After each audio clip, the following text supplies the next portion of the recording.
So I started with anger because I confess I am angry a lot of the time, and I can feel shame about that sometimes, like I should be something else. But what's beautiful about this is that's the kind of roots it. But then there's also all of these lovely stories and memories about sisterhood, about connection, about resource, about the things that carry us through. And so the second piece I really like, so reflections. These are reflections from British Library Life interview that we did. A few months ago, I was in my office surrounded by all these papers, and I was sitting there and I was literally at the end of my tether. You know, I was really desperate. I didn't know what to do. I had no answers. I was feeling angry, betrayed, all the things. And I suddenly got this phone call from Anna, a woman who'd been involved in OAD.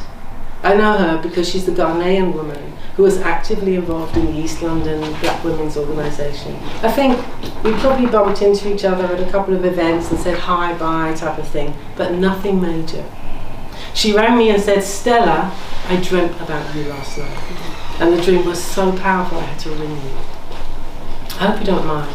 And I said, no, go ahead, what was the dream about? And she said, I saw you sitting weeping, sitting on the floor weeping, surrounded by papers.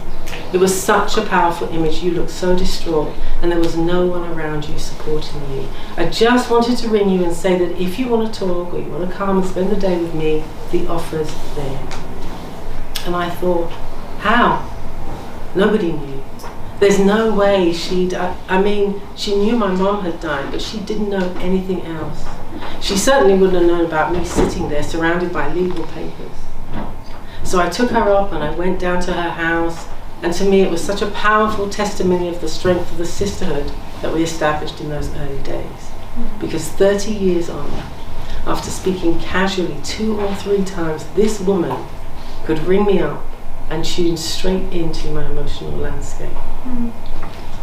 Also my field, attunement, tuning in, the extent to which we can tune into ourselves, to each other, hear the bass line or the tweeters or whatever needs to be heard. So I really appreciated that. And the last piece I want to read, you mentioned your friend Marcy in Brixton last week. And that's, I remember you said that she passed. And I never met Marcy. And I think one gift that writers give us that always touches me is we get to meet people we didn't meet in life. You know, and feel something of their presence in the world and what they did. So this is from a chapter called Two Sisters in Spetsies. Is that how you say it? Spetsies? Yes. Okay. After 5 hours on the ferry, I would be happy if I never set eyes on another pistachio. The islands look blue and hazy, and when Spetsies finally emerges out of the glittering Aegean, we are filled with anticipation. This is not my first visit.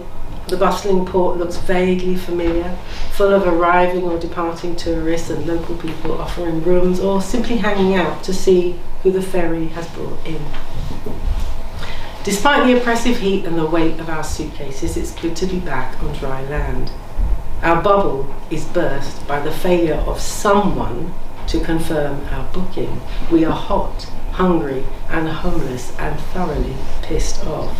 Our contact, Mr. Adonis, fails abjectly to live up to his name. When we try to reason with him, warning me not to push him too far when I complain about his fucking rudeness.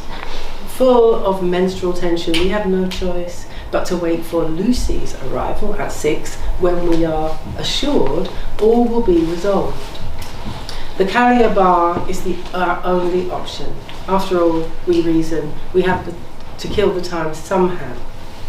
Our encounter with Mr. Adonis has given both of us serious attitude.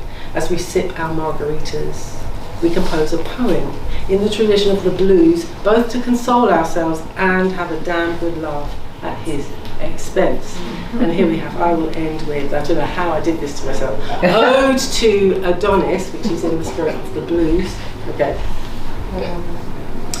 Got off the boat in Spetsies. Da-dang, da-dang. Walked up to the dock. Dun, dun, dun, dun. Struggled with our baggage. Dun, dun, dun, dun.